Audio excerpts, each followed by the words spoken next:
Hello दोस्तों, इस YouTube channel पर आपका स्वागत है। देखिए, हमारा टारगेट है कम समय में हम आपको कुछ ना कुछ अच्छे प्रश्नों को प्रोवाइड करा दें ताकि आप एक अच्छा स्कोर कर सको। तो इस क्लास में दोस्तों आपको करंट अफेयर के 10 प्रश्न देखने को मिलेंगे जो काफ़ी इम्पोर्टेंट रहने वाले हैं एग्ज़ाम के लिए। कुछ प्रश्न जीएस के हैं। चलिए क्लास को आरंभ करते हैं। गंगा नदी डॉल्फिन ट्रैकिंग पहली बार किस राज्य में आयोजित किया गया है? तो ऑप्शन बी राइट आंसर है, असम राज्य में। गंगा नदी डॉल्फिन ट्रैकिंग पहली बार असम राज्य में आयोजित किया गया है। प्रश्न नंबर 2 है, किस देश ने कैंसर रोगियों के लिए mRNA वैक्सीन विकसित की है? ऑप्शन सी राइट आंसर है, रूस देश ने। देखिए, ऐसे प्रश्न एग्जाम में बनते हैं। प्रश्न नंबर नेक्स्ट है, गांधी सागर वन्य जीव अभयारण्य किस राज्य में स्थित है? तो ऑप्शन डी राइट आंसर है, मध्य प्रदेश राज्य में स्थित है। प्रश्न नंबर 4 देखिए, वाणिज्यिक खुफिया और सांख्यिकी महानिदेशालय के लिए नोडल मंत्रालय कौन सा है? तो ऑप्शन ए राइट आंसर है, वाणिज्यिक और उद्योग मंत्रालय। प्रश्न में कहा गया है वाणिज्यिक खुफिया और सांख्यिकी महानिदेशालय के लिए नोडल मंत्रालय है। देखिए, थोड़ा सा मैचुअल हो रहा है तो याद रखेंगे, वाणिज्यिक और उद्योग मंत्रालय। प्रश्न नंबर नेक्स्ट है, भारतीय सेना ने किस शहर में artificial intelligence incubation centre launch किया है? तो राइट आंसर होगा ऑप्शन बी, बेंगलुरु में। बेंगलुरु में जो है इसको लॉन्च किया गया है। प्रश्न नंबर नेक्स्ट है, किस भारतीय मंदिर ने सुरक्षा उत्कृष्टता के लिए अस्वॉर्ड ऑफ ऑनर पुरस्कार जीता है भारतीय सांस्कृतिक पर्यटन के क्षेत्र में? तो ये क्वेश्चन तो 100% एग्जाम में छप सकता है। तो राइट आंसर रहेगा राम मंदिर अयोध्या। राम मंदिर जो कि चर्चा में है, तो ये प्रश्न जरूर बनेगा। अस्वॉर्ड ऑफ ऑनर पुरस्कार इसने जीता है। प्रश्न नंबर नेक्स्ट है, विज्ञान और प्रौद्योगिकी मंत्रालय द्वारा लॉन्च किए गए भारत के पहले एंटीसेप्टिसाइड बॉडी सूट का क्या नाम है? तो राइट आंसर होगा ऑप्शन बी, किसान कवच। किसान कवच जो इसका नाम रखा गया है। भारत के पहले, और जो चीज़ पहली बार होती है वो मोस्ट इम्पोर्टेंट होती है दोस्तों। एंटी पेस्टिसाइड बॉडी सूट का नाम है किसान कवच। प्रश्न नंबर नेक्स्ट है, जोधैया भाई जिनका हाल ही में निधन हो गया किस भारतीय आदिवासी समुदाय से संबंधित थी? देखिए, कितने इंपॉर्टेंट पर्सन है। सेशन पसंद आएगा आपको ज़रूर, और दोस्तों वीडियो को लाइक शेयर अवश्य कीजिएगा। तो राइट आंसर होगा ऑप्शन बी, बेगा जनजाति। बेगा जनजाति से इनका संबंध है जोधैया भाई का। प्रश्न नंबर नेक्स्ट है, किस दिन को अल्पसंख्यक अधिकार दिवस के रूप में मनाया जाता है? तो प्रश्न का आंसर होगा ऑप्शन सी, 18 दिसंबर को। प्रश्न नंबर 10 है,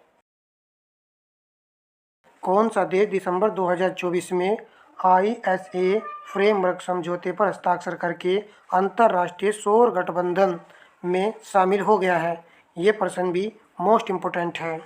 तो कौन सा देश है जो अंतर्राष्ट्रीय सौर गठबंधन में शामिल हुआ है? तो आंसर होगा ऑप्शन बी, मोल्दोवा। मोल्दोवा जो अंतर्राष्ट्रीय सौर गठबंधन में शामिल होने वाला 105वां देश बना है। निम्न में से किस भारतीय राज्य की सीमा अंतर्राष्ट्रीय सीमाओं को स्पर्श नहीं करती है?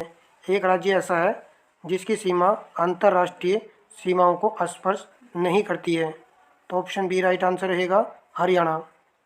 प्रश्न नंबर नेक्स्ट देखिए, गायरोस्कोप के सिद्धांत का प्रयोग, रिक्त स्थान फिल करना है, में नहीं किया जाता है?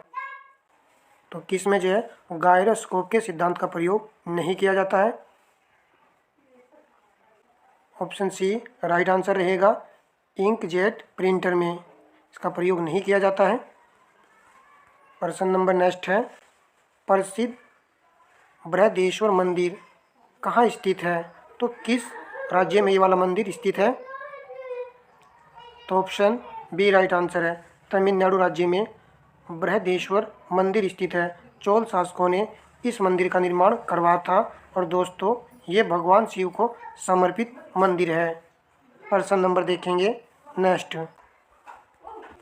नदी द्वीप मांजुली जो भारत का पहला और एकमात्र द्वीप जिला बन गया है। इम्पोर्टेंट है क्वेश्चन भी। तो किस राज्य में ये है? ऑप्शन डी राइट आंसर है। असम राज्य में है ये। निम्नलिखित में से कौन भारतीय संविधान के 73वें संशोधन में सम्मिलित है? जिला पंचायत, क्षेत्र पंचायत, ग्राम पंचायत, नगर पंचायत। नीचे दिए गए कूट से सही उत्तर चुनिए। तो ऑप्शन बी राइट आंसर है। 1, 2 एवं 3 यहाँ पर सही है। नगर पंचायत जो है 73वें संविधान संशोधन से संबंधित नहीं है।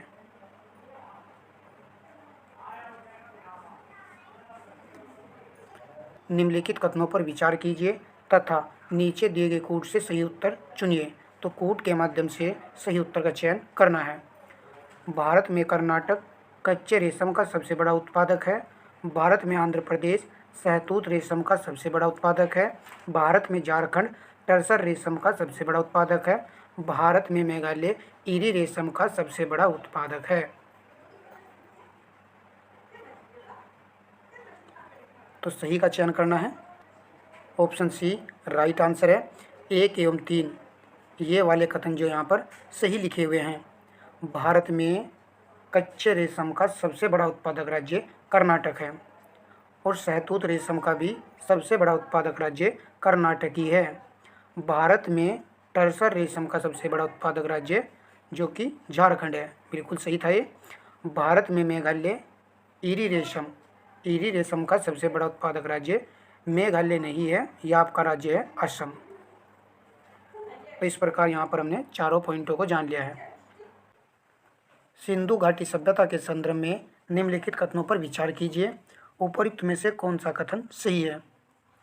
सिंधु घाटी के संदर्भ में यह प्रमुखतः लौकिक सभ्यता थी तथा उसमें धार्मिक तत्व यद्यपि उपस्थित था, वर्चस्वशाली नहीं था। उस काल में भारत में कपास के वस्त्र बनाए जाते थे। मोस्ट इम्पोर्टेंट पर्सन है ये। तो सी राइट आंसर है। दोनों कथन यहाँ पर सही है। देखिए सिंधु घाटी सभ्यता में कपास के वस्त्र बनाए जाते थे। इसका मतलब क्या हुआ कि वहाँ पर जो कपास की खेती की जाती थी और यह सभ्यता जो थी लौकिक सभ्यता थी। उसमें धार्मिक तत्व जो है विद्यमान थे परंतु वर्चस्वशाली नहीं थे, अर्थात तेज या ज़्यादा शक्तिशाली नहीं थे। चलिए नेक्स्ट देखते हैं। भारत के निम्नलिखित राज्यों को उनकी नगरीय जनसंख्या 2011 के अवरोही क्रम में व्यवस्थित कीजिए एवं नीचे दिए गए कूट से सही उत्तर चुनिए। तो नगरीय जनसंख्या के आधार पर हमको यहाँ पर अवरोही क्रम में इनको लगाना है। महाराष्ट्र, तमिलनाडु, उत्तर प्रदेश और पश्चिम बंगाल राज्य दिया गया है। तो सर्वाधिक नगरीय जनसंख्या में महाराष्ट्र की है। तो 1 यहाँ पर है और 1 यहाँ पर है। तो सी और डी को तो हटा दीजिए। उसके बाद में आएगा आपका उत्तर प्रदेश राज्य का नंबर। तो ए यहाँ पर राइट आंसर हो चुका है। फिर तमिलनाडु, लास्ट में पश्चिम बंगाल। मोस्ट इम्पोर्टेंट पर्सन है। चलिए नेक्स्ट पर्सन लगाते हैं। चैनल से जुड़े हुए विद्यार्थी वीडियो को लाइक शेयर करते हैं, उनका धन्यवाद भाई। और जो अन्य विद्यार्थी भी क्लास को देखते हैं उनसे रिक्वेस्ट है कि भाई वीडियो को लाइक अवश्य कर दिया करो। सूची फर्स्ट को सूची सेकंड के साथ मिलान कीजिए और नीचे दिए गए कूट से सही उत्तर चुनिए। सूची फर्स्ट में स्थल दिए गए हैं और सूची सेकंड में नदियों का संगम दिया गया है। इंपॉर्टेंट पर्सन है ये।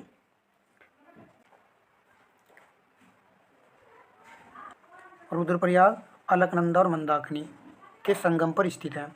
तो यहाँ पर 1 आएगा। 1 तो किसी भी ऑप्शन में नहीं दिया गया है। तो बी हमारे प्रश्न का राइट आंसर हो चुका है। केवल इस पॉइंट से ये आंसर क्लियर हो चुका है, परंतु ये सभी पॉइंट हमको जान लेने हैं। देखिए ये वाला पॉइंट तो सभी को पता है कि देवप्रयाग भागीरथी और अलकनंदा के संगम पर स्थित है। तो डी का 1 आएगा। तो इस प्रकार भी जो आंसर इसका कन्फर्म हो रहा है। नंदप्रयाग के लिए अलकनंदा और नंदाग्नि आएगा। कर्णप्रयाग के लिए अलकनंदा और पिंडार आएगा। तो बी यहाँ पर करेक्ट आंसर था।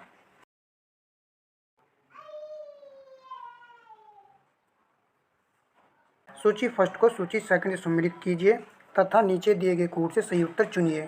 सूची फर्स्ट में लौह अयस्क दिए गए हैं और सूची सेकंड में राज्य दिया गया है, तो कूट के माध्यम से सही उत्तर का चयन करना है। बादाम पहाड़ लौह अयस्क क्षेत्र उड़ीसा राज्य में है। ए का 2 आएगा। दिल्ली राजहरा ये छत्तीसगढ़ राज्य में है। बी का 3 आएगा। केंद्रमुख कर्नाटक राज्य में है, तो सी का 4 आएगा। नोवामुंडी झारखंड राज्य में है, तो डी का 1 आएगा। तो सी यहाँ पर राइट आंसर है। 2 3 4 1। तो डी जिन्होंने लगाया उनका यहाँ पर गलत हो चुका है, क्योंकि इसको जरूर याद रखना है कि दिल्ली राजहरा जो है लौह अयस्क क्षेत्र जो है वो छत्तीसगढ़ राज्य में है, न कि झारखंड में है। प्रश्न नंबर नेक्स्ट, जीवों के निम्नलिखित प्रकारों पर विचार कीजिए। उपयुक्त में से कौन सा या कौन से परागणकारी हैं? इम्पोर्टेंट प्रश्न है। चमगादड़, मधुमक्खी, पक्षी।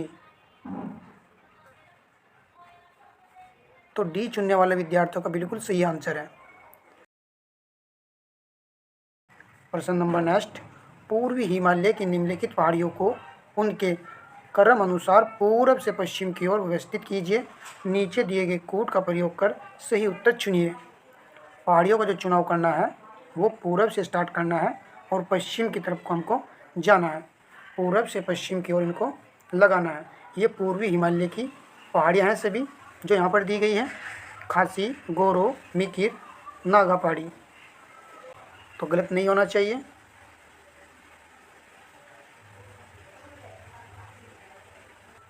नागा पहाड़ी किस राज्य में है? तो ये आपकी है नागालैंड में है। और गोरो पहाड़ी और खासी पहाड़ी ये दोनों पहाड़ी मेघालय राज्य में है। और मिकिर पहाड़ी असम राज्य में है। कौन से राज्य में है? असम राज्य में है। तो अब तो जो है गलत बिल्कुल भी नहीं होना चाहिए। तो ए चुनने वालों का यहाँ पर करेक्ट आंसर है। तो पहले नागालैंड की पहाड़ी आएंगी, फिर मिकिर की पहाड़ी, फिर उसके बाद में खासी पहाड़ियाँ, फिर गोरो पहाड़ियाँ आएंगी। 1 और 2 तो दोनों में सही दिया गया है लास्ट में, और यहाँ पर कन्फ्यूजन था ए और बी में, तो ए यहाँ पर करेक्ट आंसर है। यदि हमको पहाड़ियों के राज्य पता है तो आराम से जो आंसर लगा लेते हैं। देखिए इन पहाड़ियों का क्रम हमसे पूर्व से जो पश्चिम की ओर पूछा गया था। तो सबसे पहले यहाँ नागालैंड में नागा पहाड़ियाँ आएंगी, फिर आपका असम आ रहा है। असम में जो है मिकिर पहाड़ियाँ हैं। असम के बाद आपका कौन सा राज्य आएगा? मेघालय राज्य आएगा। ये यहाँ पर मेघालय है। और मेघालय राज्य में जो है खासी पहाड़ियाँ आएंगी, खासी की पहाड़ियाँ। उसके बाद में गारो पहाड़ियाँ आएंगी। इस प्रकार जो है प्रश्न का आंसर लगेगा। तो गोरो, गारो, खासी और जैंतिया की पहाड़ियाँ भी मेघालय राज्य में ही है।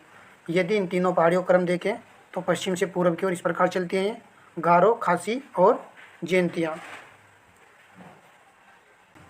चलिए नेक्स्ट प्रश्न लगाते हैं।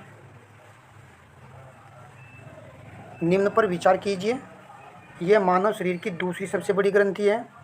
इसका रस एक विशेष प्रकार की कोशिकाओं से स्रावित होता है तथा क्षारीय होता है। इसके रस को पूर्ण पाचक रस कहा जाता है। ये गुण किस ग्रंथि में देखने को मिलते हैं? यकृत दिया गया है, पलिया दिया गया है, अंगनाशय दिया गया है और लार ग्रंथि दिया गया है। तो मानव शरीर की सबसे बड़ी जो ग्रंथि है वो आपकी लीवर होती है, तो ये तो नहीं आएगा आंसर में। और दूसरी सबसे बड़ी ग्रंथि होती है अंगनाशय, तो ऑप्शन सी यहाँ पर करेक्ट आंसर है। अंगनाशय से जो रस स्रावित होता है वो क्षारीय होता है और इस रस को पूर्ण पाचक रस कहा जाता है। चलिए सी यहाँ पर राइट आंसर था। उत्तरी मैदान के संदर्भ में निम्नलिखित भूभागों को उत्तर से दक्षिण के क्रम में व्यवस्थित कीजिए तथा नीचे दिए गए कूट का प्रयोग कर सही उत्तर चुनिए। तो कूट के माध्यम से सही उत्तर चुनना है। इम्पोर्टेंट प्रश्न है। 100% आपको ये प्रश्न जो है सही करना है।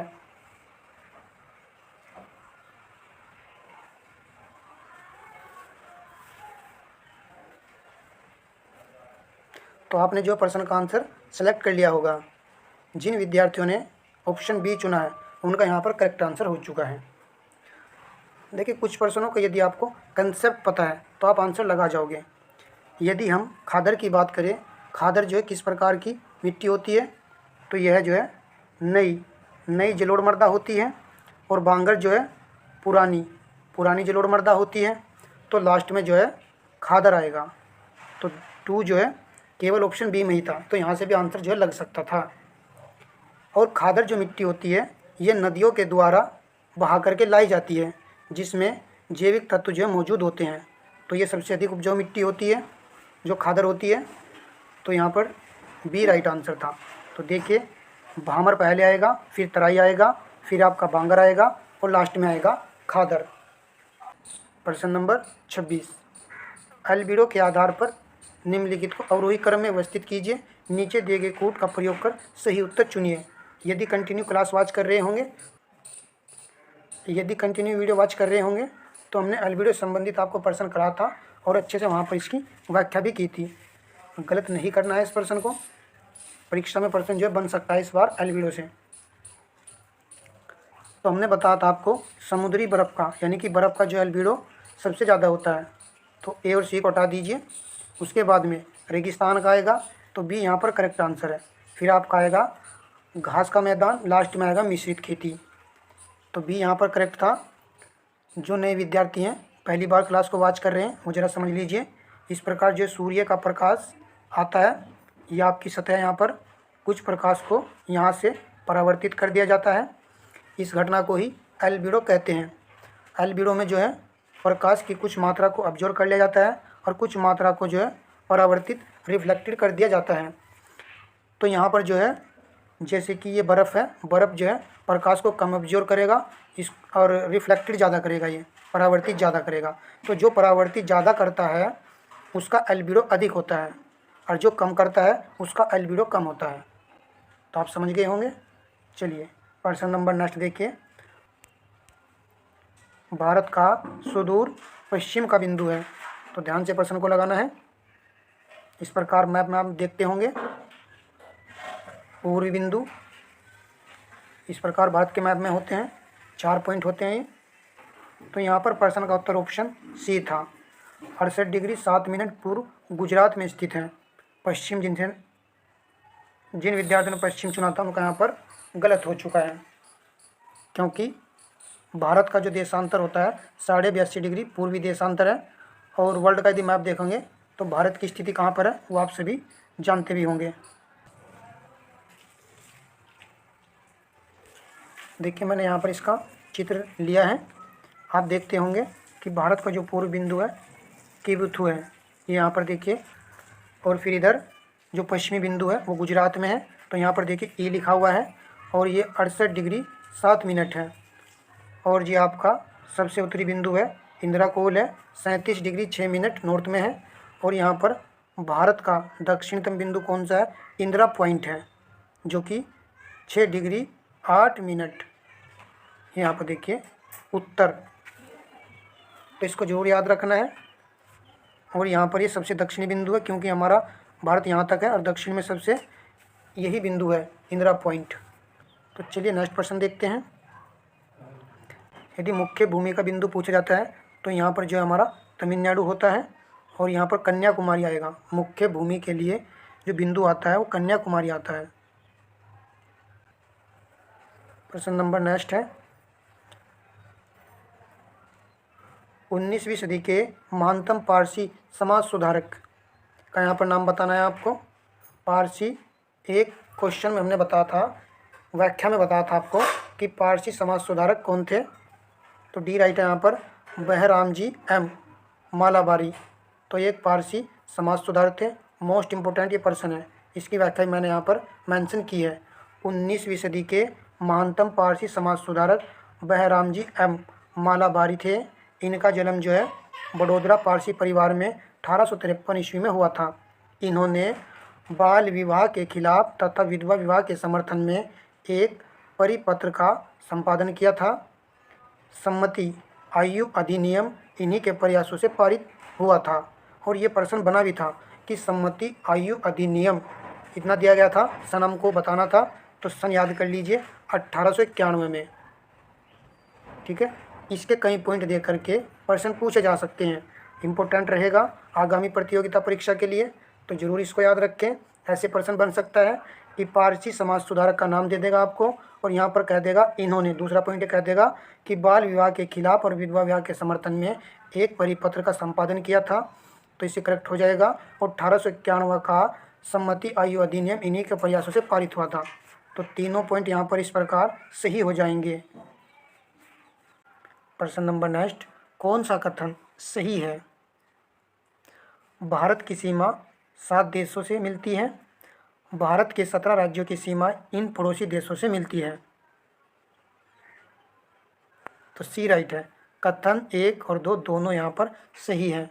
याद अवश्य रखना है कि 17 राज्यों की सीमाएं जो है इन पड़ोसी देशों से मिलती है। भारत के जो पड़ोसी देश है वो 7 हैं।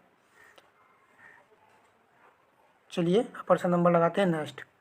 कौन सा कथन सही है? भारत का सबसे पूर्वी राज्य अरुणाचल प्रदेश है और सबसे पश्चिमी राज्य गुजरात है। सबसे उत्तरी राज्य हिमाचल प्रदेश है और दक्षिणी राज्य तमिलनाडु है। तो सी चुनने वाले विद्यार्थियों का राइट है। तो यहाँ पर देखिए, ये मैंने समझाने के लिए ले लिया है। भारत का सबसे पूर्वी राज्य पूछा गया है तो अरुणाचल प्रदेश है, ये देखिए यहाँ पर। और सबसे पश्चिमी राज्य आपका है गुजरात है। तो ये वाला पॉइंट तो बिल्कुल सही हो चुका है। उसके बाद में हमसे कहा गया है कि भारत का सबसे उत्तरी राज्य, प्रश्न में केंद्र शासित प्रदेश की बात नहीं की गई है, लद्दाख और जम्मू कश्मीर को छोड़ दीजिए, तो सबसे उत्तरी राज्य हो जाएगा आपका हिमाचल प्रदेश। तो हिमाचल प्रदेश आएगा। और सबसे दक्षिणी राज्य हो जाएगा आपका तमिलनाडु। ये यहाँ पर देखिए, लास्ट तक देखिए, ये थोड़ा सा बिल्कुल लास्ट में लगा हुआ है तमिलनाडु, तो सबसे दक्षिण राज्य तमिलनाडु है। चलिए